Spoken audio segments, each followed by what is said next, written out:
What's up, everybody? Welcome back to Pulse of the Cosmos. This is your daily astrology horoscope for Monday, June 22nd of 2020. So let's get into it. We have the sun and the moon still in Cancer today, following that new moon solar eclipse we had over the weekend.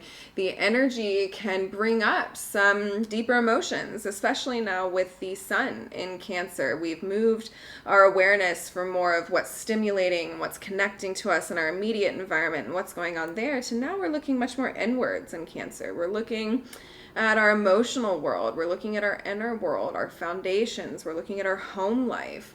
And as the moon comes through and it will oppose Jupiter, it will oppose Pluto over there in Capricorn today, it can bring up some intense internal emotional conflicts. And this can be amplified as well as Neptune goes retrograde later today in Pisces. So with Neptune joining the retrograde party, we've got, I think, total 6 planets retrograde now. So this is a lot of downloads coming in. This is a lot of receiving information and downloads and insights and intuitions from the planetary energies, because when planets go retrograde, we are much more open to kind of receiving information and insights and intuitions from these planets. As they're direct, we're more taking action with these planets. We're moving with them. We're moving forward. But as they come retrograde, we're reviewing some of those actions that we've taken in that area. So Neptune retrograde, Neptune being the planet of dreams, being the planet of spirituality, being the planet of also fantasy and delusion and illusion, it can become a moment and a time where you can receive some intense clarity surrounding some of the actions that you've been taking in terms of whether or not they're aligned with you spiritually, or whether or not they've been leading you down the road of some kind of illusion or some kind of delusion or some kind of fantasy. And that can bring up some of what those internal emotional conflicts are within you. And it's not a day where we have to rush to process and heal everything all at once, and there's no need for that kind of intense energy, but it is a day where we kind of can step back as the objective observer of some of those emotions coming up and seeing, is this a place that I need to look at as something to unpack and to process and to heal? Or is this an emotion coming up that I'm holding on very attached to with that Cancerian crab claw, that I'm holding on, it's doing me no service.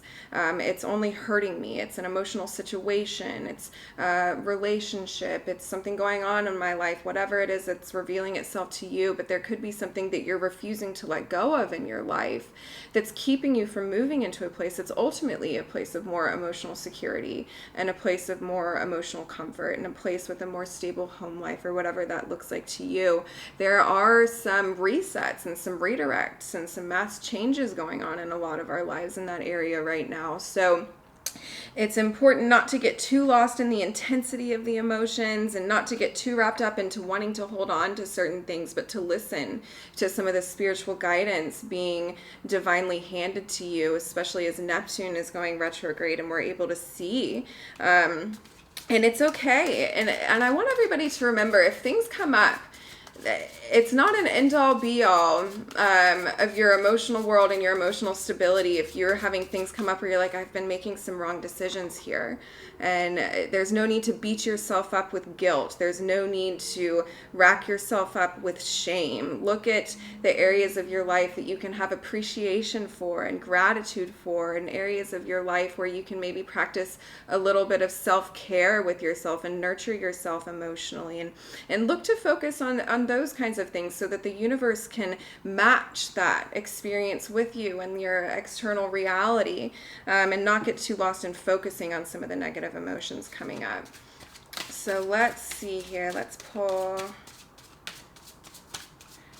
card for the day. Well, we just had the Tower come out. So for some of us, some things might be falling apart around us. These are kind of divine. The Tower is happening of the divine. These are circumstances that are coming to an end, or that are falling apart, or that are very chaotic in our life and kind of ripping us out of this place of security in the Tower. And it is things falling apart. And I've said this before, but there at times requires a complete collapse of some kind of structure in your life in order to release your attachment to that way of living. You could have become so accustomed to a certain way of suffering that you've forgotten what it's like to truly be alive and to truly experience life and to truly be connected. So the challenge for some of us is in not feeling emotionally fulfilled. We got the Nine of Cups. So yeah, challenge, we're not feeling emotionally fulfilled. Maybe there is that place of emptiness. Maybe there is that place where you need to look to nurture yourself a little bit more and look to maybe, not outsource so much of your happiness. I think there can be some of that going on within the collective where there's a lot of outsourcing happiness and emotional fulfillment to a relationship or to a job or to a financial situation in life or whatever that looks like to you. But the focus with Cancer is going to be on building that emotional satiation internally from within yourself. That's going to be the trick here. So, and yeah, ultimately this is going to lead us to the Queen of Pentacles. This is going to lead us to the kind of abundance and connectivity and receptivity that you're looking for. So the Queen of Pentacles is very receptive to what's going on around her, and she's in tune with nature, and she's in tune with her surroundings, and she's calm, she's at peace. She knows that because she is abundance within, she is going to manifest that on the outside. So this is a lot about knowing your worth as well, Queen of Pentacles, knowing your value and setting your standards there and matching the abundance coming into your life surrounding that, because the universe is looking to support you into this process of comfort and into this process of ultimately more stability and connectedness and abundance and appreciation. But we're going to have to get past some of those emotional attachments that we're holding on to in order to get there. But in any case, I love you all so much, and I will be back tomorrow with your daily astrology.